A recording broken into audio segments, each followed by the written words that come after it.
driving around with his headlights off. He fled the area at a high speed after seeing the cop, and aroused suspicion when he tried to get away by turning the lights off and speeding through stop signs. When he finally did stop for the officer, they searched his car after they noticed that the Volkswagen's passenger seat had been removed, because it was easier to dump the girls inside of it. Creep. Well, I really have a hard time holding in my personal opinions of this case. The officer found a duffel bag, and inside of it, he found a ski mask, a second mask made out of pantyhose, a crowbar, handcuffs, trash bags, rope, an ice pick, and several other items that they initially assumed were burglary tools. Ted, of course, explained that the ski mask was for skiing.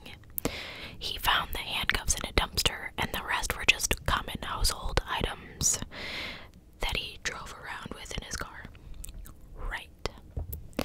However, the officer and another detective remembered that they had read about a similar suspect and car description from November of 1974, the DeRange kidnapping, and it matched Ted's name from Meg's December 1974 phone call. Remember, she called the Utah State Police and told them that he was there.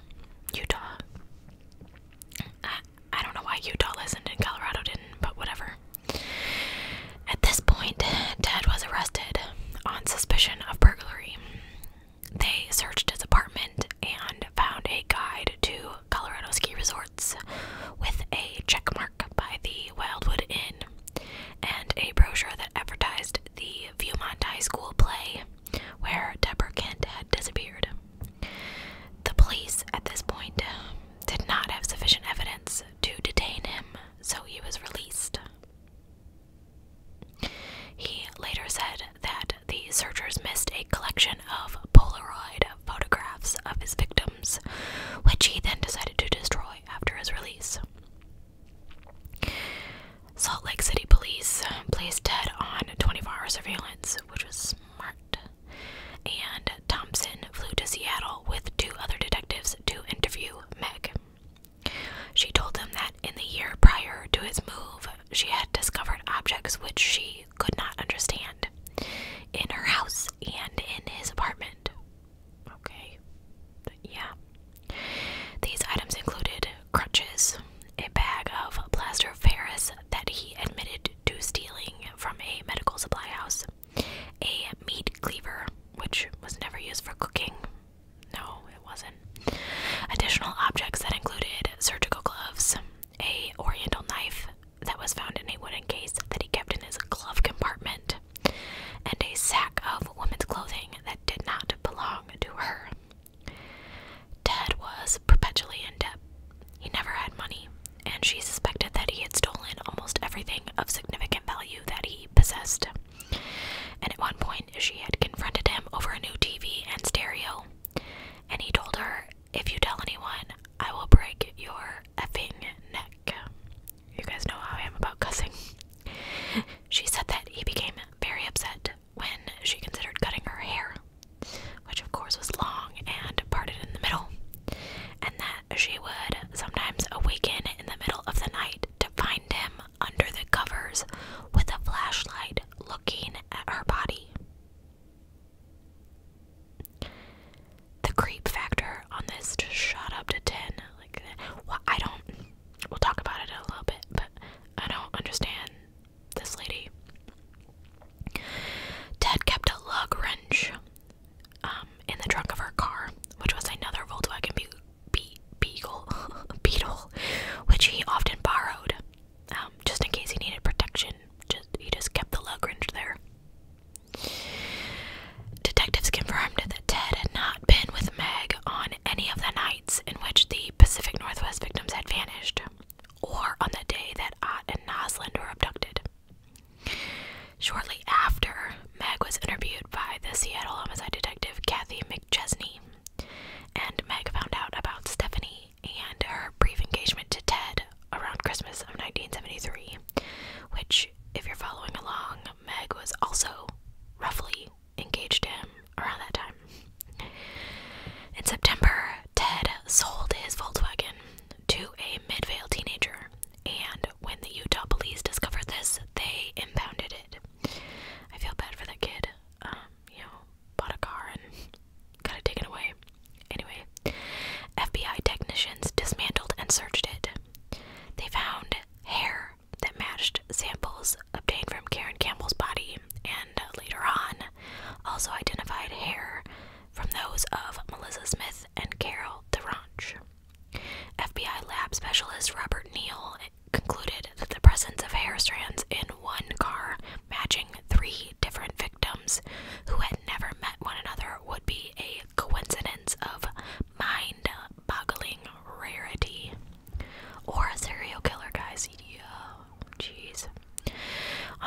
2nd, detectives put Ted Bundy into a lineup, and DeVranch immediately identified him as Officer Roseland.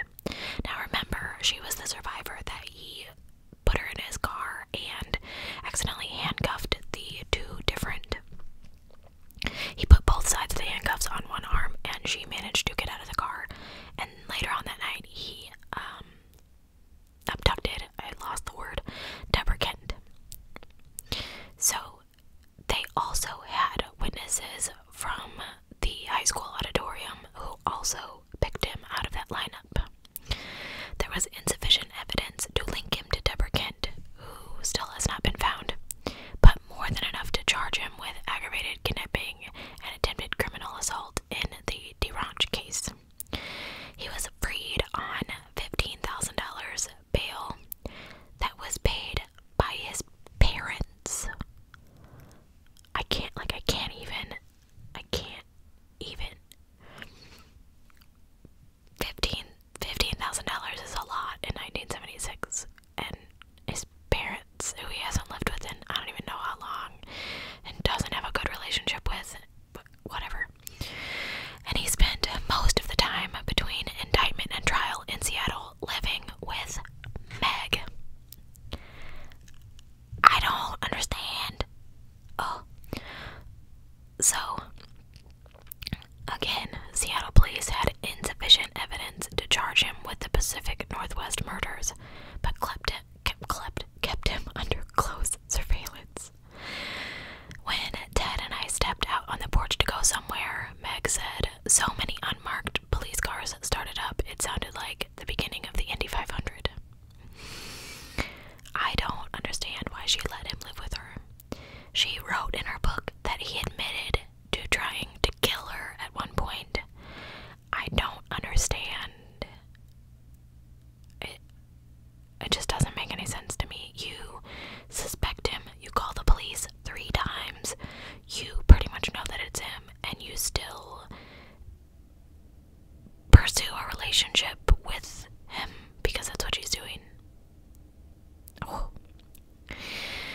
Anyway, in November, the 3 principal Bundy investigators, Jerry Thompson from Utah, Robert Keppel from Washington, and Michael Fisher from Colorado, met up in Aspen, and they exchanged information with 30 detectives and prosecutors from 5 states.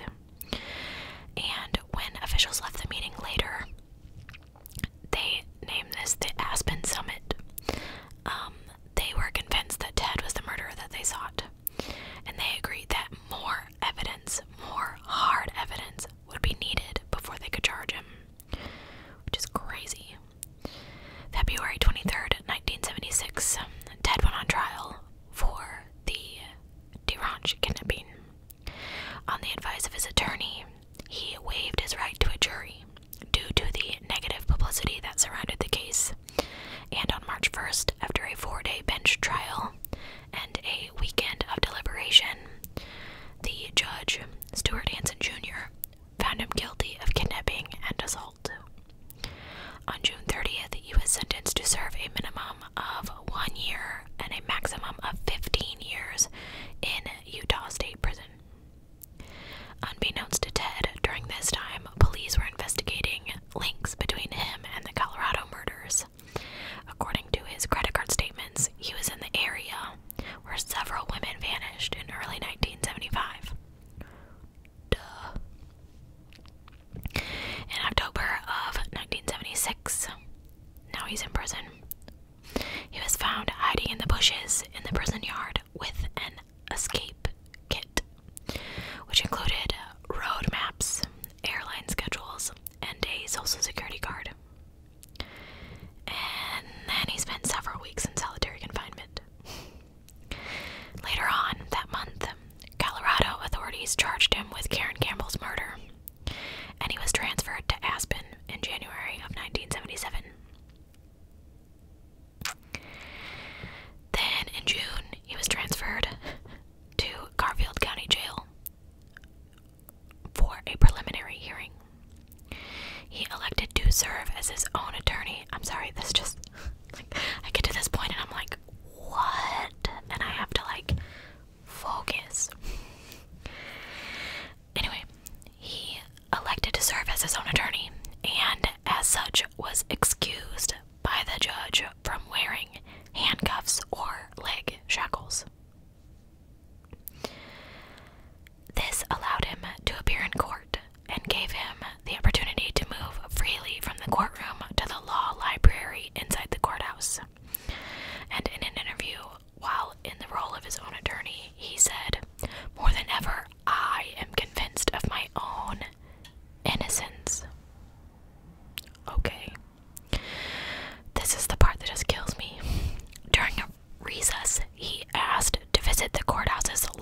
destination. On June 10th, he broke into a camping trailer on Maroon Lake, 10 miles south of Aspen, where he took food and a ski parka. But instead of continuing south, he walked back north towards Aspen. He eluded more roadblocks and search parties along the way. 3 days later, he stole a car at the edge of a golf course. He was cold, sleep-deprived, and in a constant state of pain from his sprained ankle that he continued to walk on. He drove back into Aspen, where 2 police officers noted that his car was weaving in and out of its lane and pulled him over. He'd been a fugitive for 6 days. In the car were maps of the mountain area that prosecutors were using to demonstrate the location of Karen Campbell's body, so he stole them as his own attorney. He had the rights to them, indicating that his escape was not a spontaneous act, but had been planned. When he got back to jail in Glenwood Springs, he ignored the advice of friends and legal advisors to stay put. Of course he did. The case against him was pretty weak at best, and it was deteriorating steadily as pretrial motions consistently resolved in his favor, and significant bits of evidence were ruled inadmissible in court. A more rational defendant might have realized that he stood a good chance of acquittal, and that beating the murder charge in Colorado probably would have dissuaded other prosecutors. And he had as little as a year and a half left to serve on the DeRange conviction. Had he persevered, he could have been free. Instead, he assembled a new escape plan. He acquired a detailed floor plan of the jail, traded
morning of January 8th, he rented a room under the alias Chris Hagen at a boarding house near Florida State University. Ted later said that he initially resolved to find a legitimate employment and refrain from further criminal activity, knowing that he could probably remain free and undetected in Florida indefinitely, as long as he did not attract the attention of the police. But he only filed one job application, and he abandoned it when he was asked to produce identification. Now he was forced to revert to his old habits of shoplifting and stealing credit cards from women's wallets that were left in shopping carts. Don't do this, guys. Don't leave your wallet in a shopping cart unsupervised. Sean does that. He'll leave my purse and it drives me absolutely insane, so I've started carrying it. And when he was bored, he would duck into lecture halls and listen. Of course, he could not satiate his need for killing, so in the early hours of January 15th, 1 week after he arrived in Tallahassee, he committed what I consider his most brutal crime to date, and I'm gonna mute you. Hold on.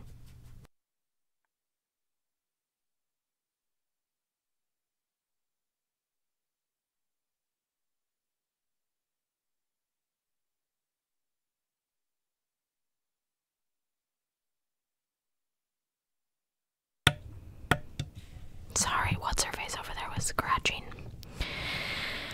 Okay. Oh, there she goes again.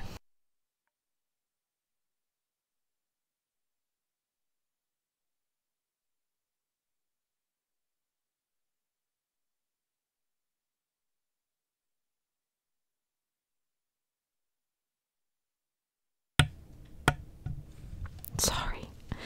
I don't want to refilm this, but she's awake and feisty today. Anyway, Ted Bundy entered Florida State University's Chi Omega sorority house through a back door with a faulty locking mechanism, and around 2:45 a.m. Started killing sorority sisters. He bludgeoned Margaret Bowman, age 21.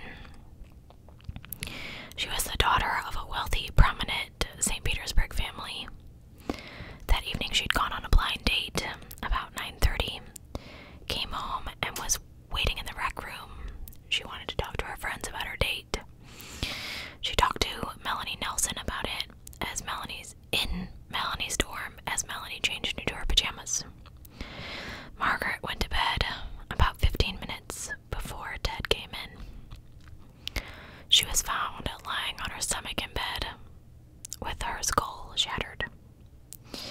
A nylon stocking had been pulled so tightly around her neck that it was nearly broken, and her skull was so smashed that it was impossible to tell the injuries apart. Ted then entered the bedroom of 20-year-old Lisa Levy. She had worked all day and went to a disco that night at 10 p.m. with a sorority sister. She had only stayed a half an hour because she was tired and went home to bed. Her roommate was gone for the weekend, so she was in the dorm all alone. She apparently had not awakened to previous hysteria through the night, and an officer found her without a pulse and began CPR, and she died before she reached the hospital. Her right nipple had been almost bitten off. Her left collarbone was broken, and she had been strangled. And he had also left a hairspray bottle inside of her. I'm gonna let you make your own assumptions on that one. I don't understand that one, but whatever. There was a double bite mark on her left buttock, which actually helps identify and send Ted to the electric chair, but we'll talk about it. In an adjoining bedroom, he attacked Kathy Kleiner,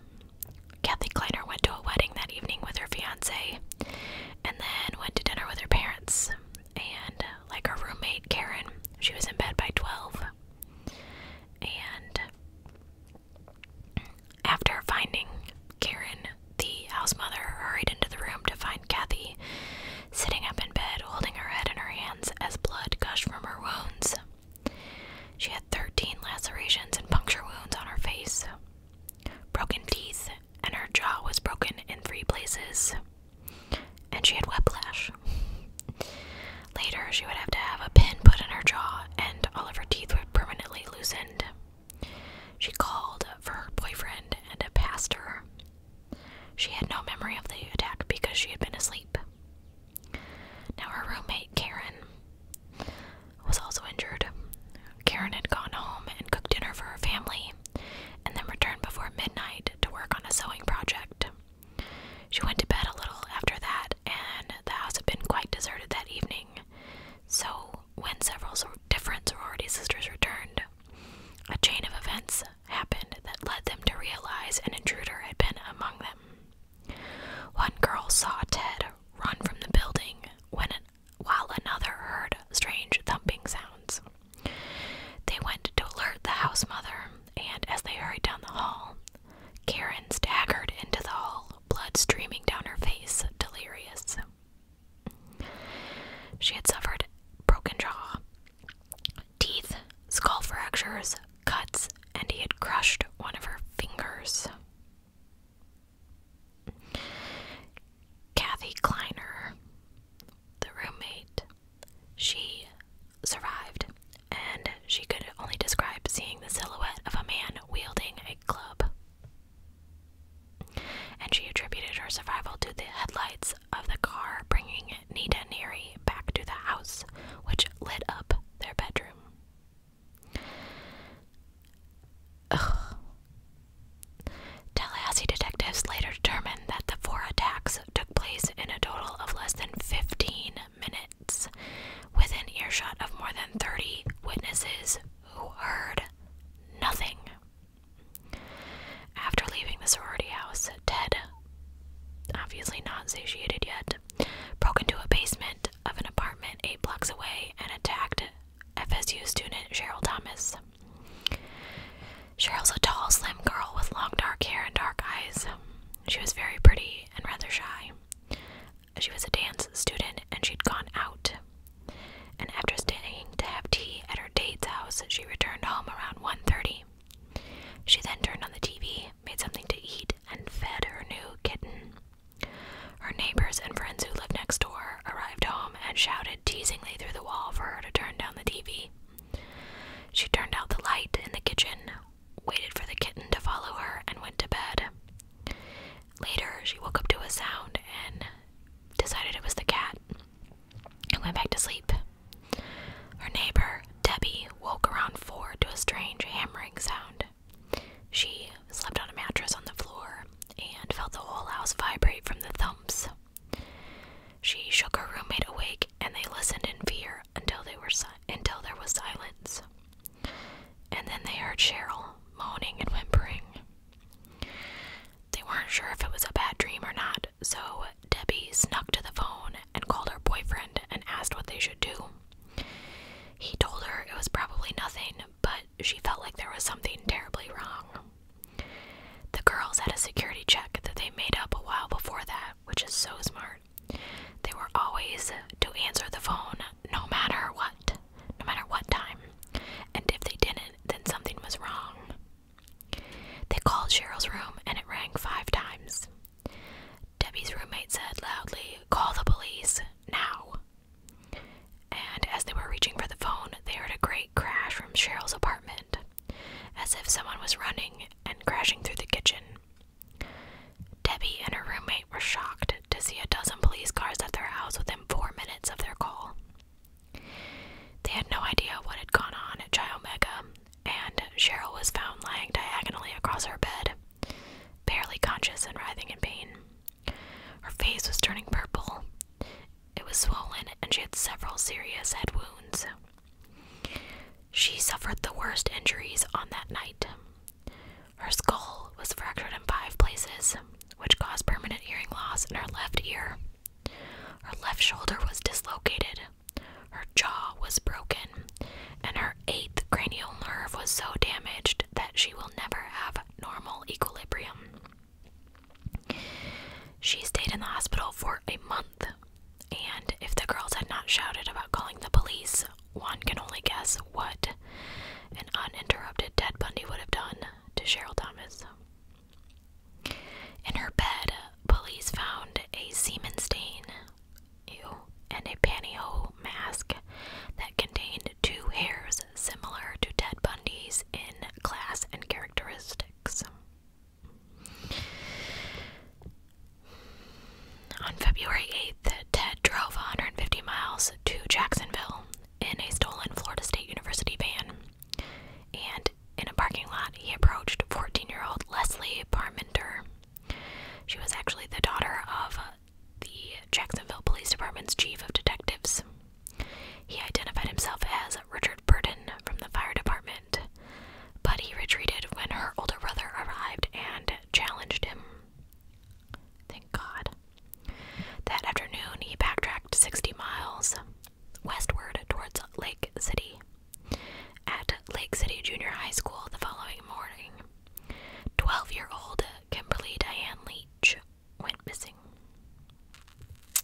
she herself had to go get. So Kim kept going, and when the friend came back outside, she was alarmed to see the little girl, Kim, going off with a man. Several witnesses that day remember seeing this little girl with an angry man, and they said that he simply looked like a father who'd been called to school to take a naughty child home. They remembered that she was crying, but no one thought anything of it. The school later called her house to check on why she had not attended the rest of her classes for that day, and her parents instantly knew something was wrong. She did not skip school, and she was very dependable. She did not come home, so they contacted the authorities, who went on the typical runaway theory. But her parents knew that she was too happy about the dance, and she had absolutely no reason to be upset enough to run off. After 8 weeks of searching, the bare bones of the girl who'd been thrilled to become the runner-up of the Valentine Court was found in a pig pen. There was evidence of sexual assault, but no head trauma, and it appeared that she had been strangled, but decomposition made it too difficult to tell.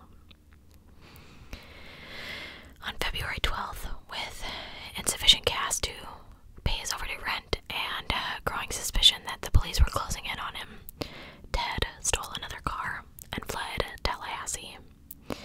He drove westward towards the Florida Panhandle, and 3 days later, around 1 a.m., his final act on the run was a high-speed car chase in Pensacola, Florida.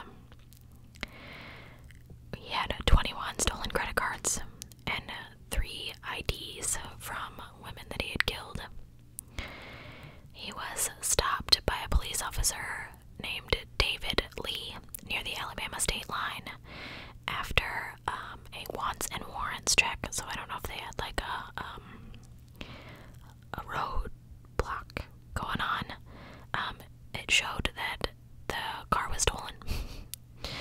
When told that he was under arrest, Ted kicked the officer's legs out from underneath him and took off running.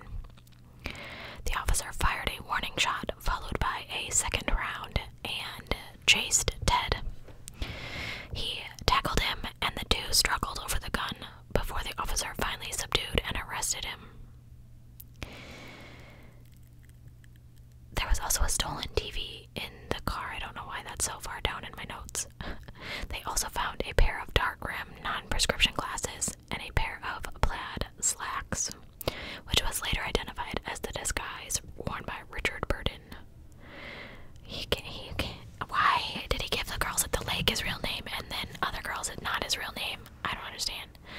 Anyway, as Officer Lee transported his suspect to jail, he was unaware that he had just arrested one of the FBI's 10 most wanted fugitives, and he heard Ted say, "I wish you had killed me."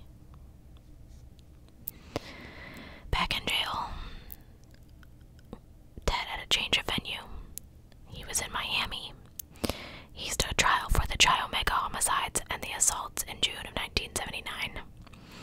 The trial was covered by 250 reporters from 5 continents and was the first to be televised nationally in the United States. Despite the presence of five court-appointed attorneys, Ted again handled much of his own defense, and from the beginning he sabotaged the entire defense effort out of spite, distrust, and delusion. He was facing murder charges and possible death sentences, and all that mattered to him apparently was that he was in charge. According to Mike Minerva, a Tallahassee public defender, a pre-trial plea bargain was negotiated in which Ted would plead guilty to killing Bowman, Leach, and Levy in exchange for a 75-year prison sentence.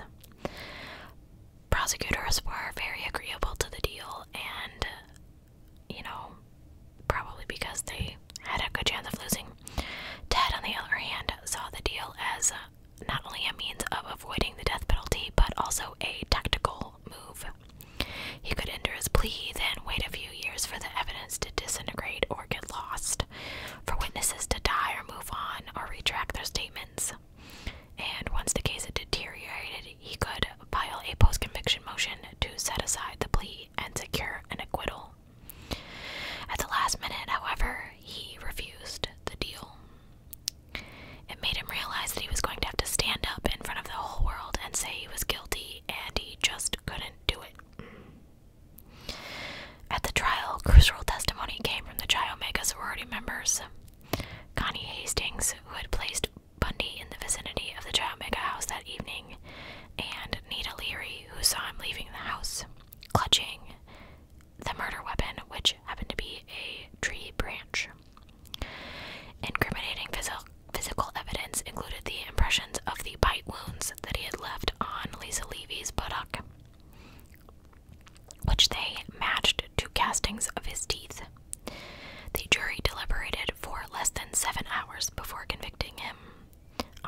this trial, and he just was crazy. I'm not going to go into all the stuff that he did, but I was just like, what? Again, here he goes. 6 months later, a second trial took place in Orlando for the abduction and murder of Kimberly Leach, the 12-year-old.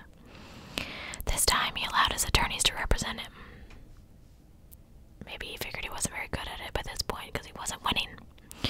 They decided on an insanity plea, which was apparently the only defense possible with the amount of evidence that they had against him. During this trial, his behavior was much different. He displayed fits of anger, he slouched, and he gave people what they called a haunting glare.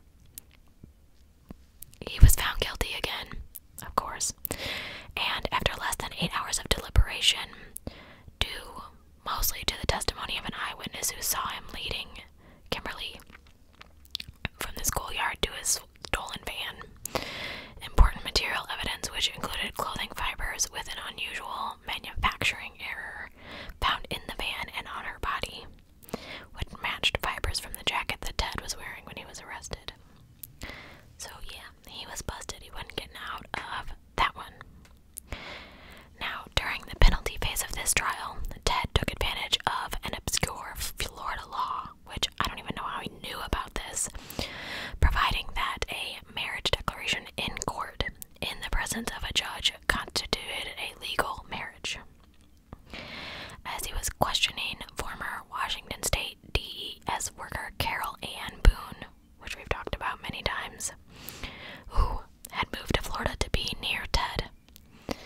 She had testified on his behalf during both trials and was again testifying on his behalf as a character witness. He asked her to marry him, and she accepted. So he then declared to the court that they were legally married. Whacked out.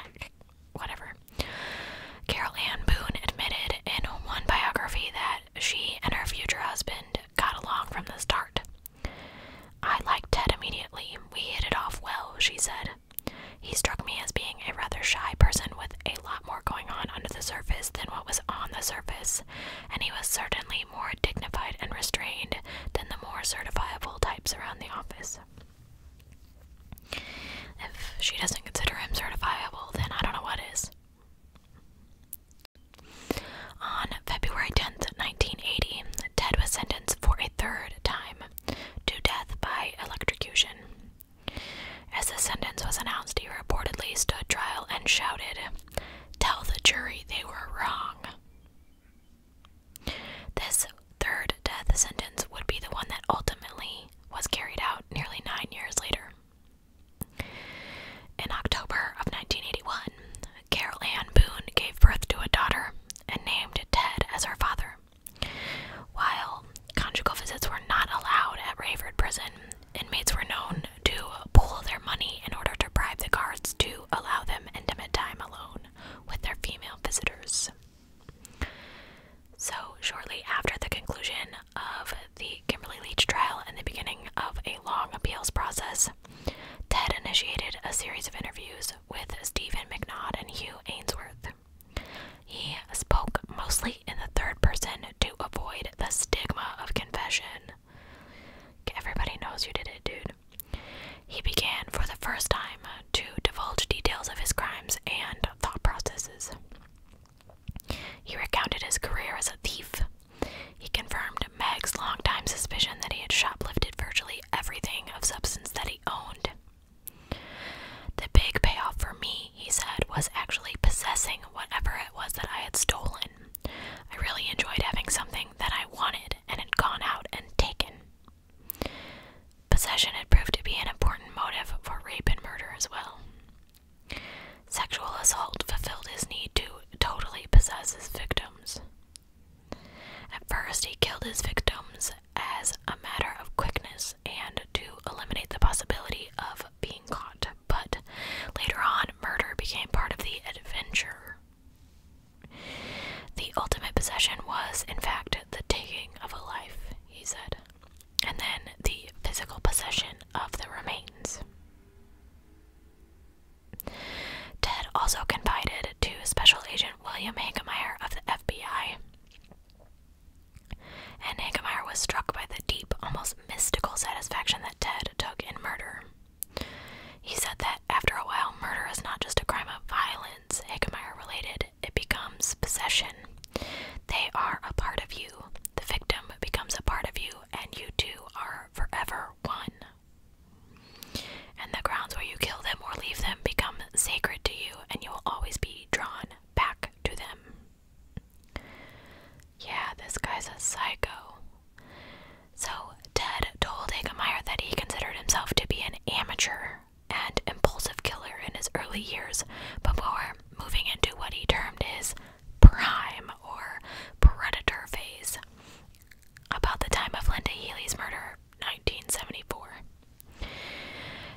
options, but was quickly rescheduled.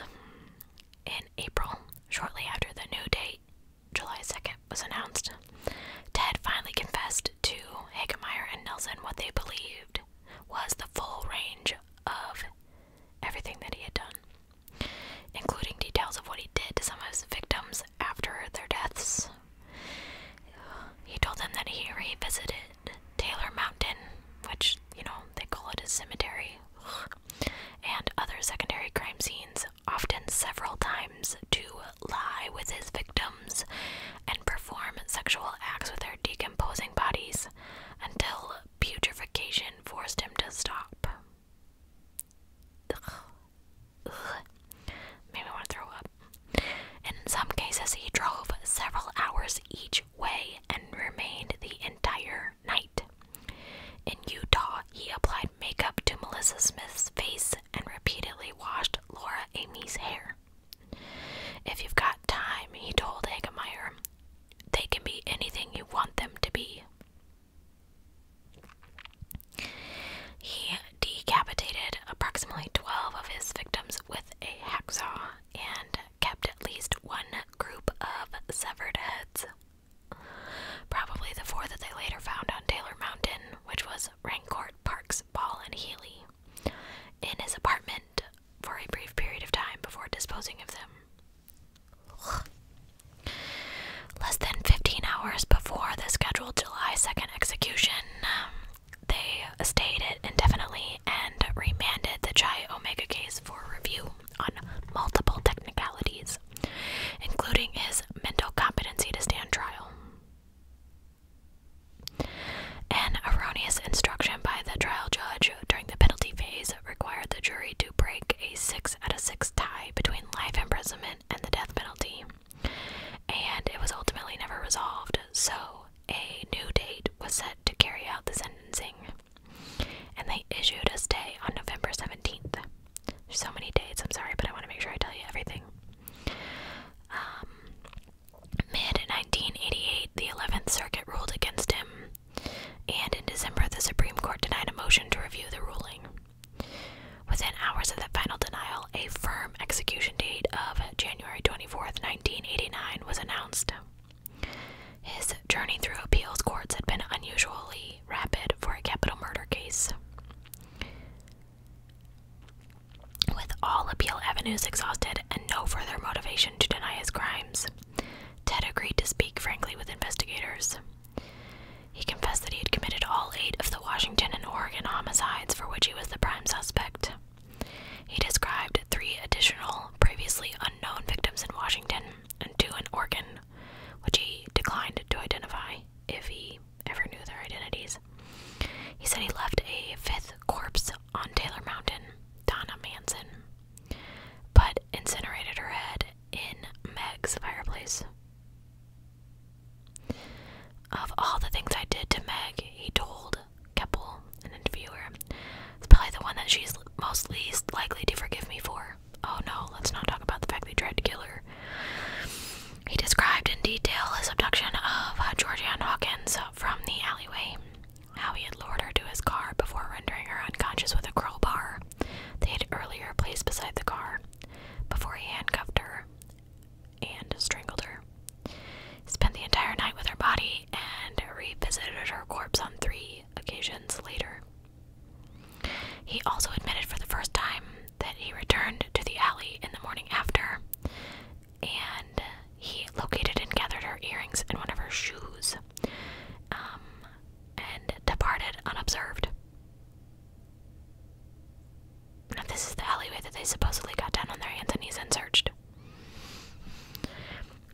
He described crime scenes, and it was almost like he was just there. He was seeing everything so detailed. He was infatuated with the idea because he spent so much time there. He was totally consumed with murder all the time. Ted Bundy confessed to detectives from Idaho, Utah, and Colorado that he had committed numerous additional homicides, including several that were unknown to the police.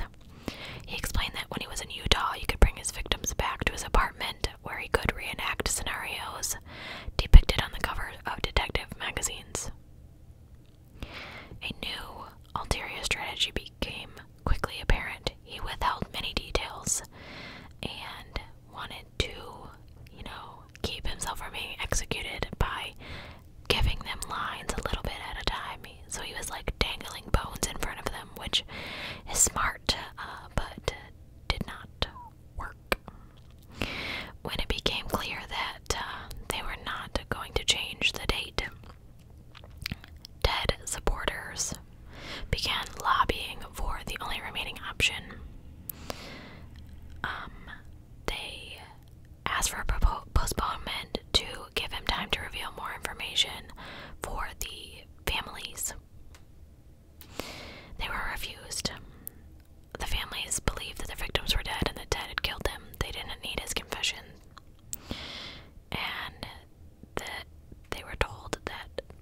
is despicable, and it is.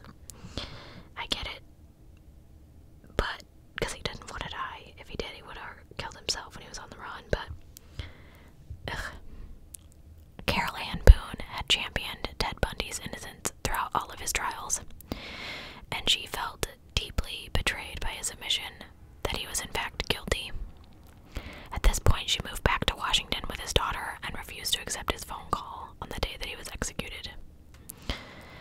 She was hurt by his relationship with another woman named Diana and was devastated by his sudden wholesale confessions in his last days. Hagemeyer, who I talked about earlier, was present during Ted's final interviews with investigators, and on the eve of his execution, Ted talked of suicide. He did not want to give people the satisfaction of watching him die. The electrocution of Ted Bundy went as scheduled amid a carnival-like atmosphere outside the prison. It was reported that he spent the night crying and praying, and that when he was led to the death chamber, his face was sullen and gray. Any hint of the old charismatic Ted was gone. As he was moved into the death chamber, his eyes searched across the 42 witnesses, and once he was strapped into the chair, he started mumbling. When he was asked if he had any last words, he said, "Jim and Fred, I would like you to give my love to my family and friends." Jim Coleman, who was one of his lawyers. Fred Lawrence was the minister, a Methodist minister, who had prayed with Ted throughout the night. Ted's head bowed as he prepared for execution.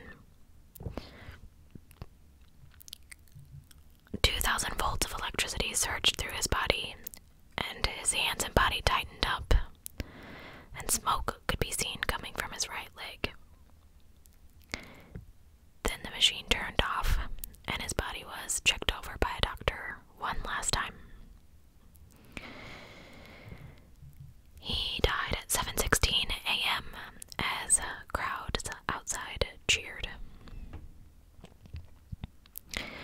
Onlookers cheered loudly as the white hearse that contained his corpse departed the prison. His body was cremated, and his ashes were scattered at an undisclosed location in the Cascade Range of Washington State, according to his will. In accordance with his will. Whatever. Now, his mom never came to terms with Ted's actions. She couldn't even address them as murders, only referring to his crimes as those terrible things. She only realized that he was truly guilty when he confessed to her the night before his execution. And even then, she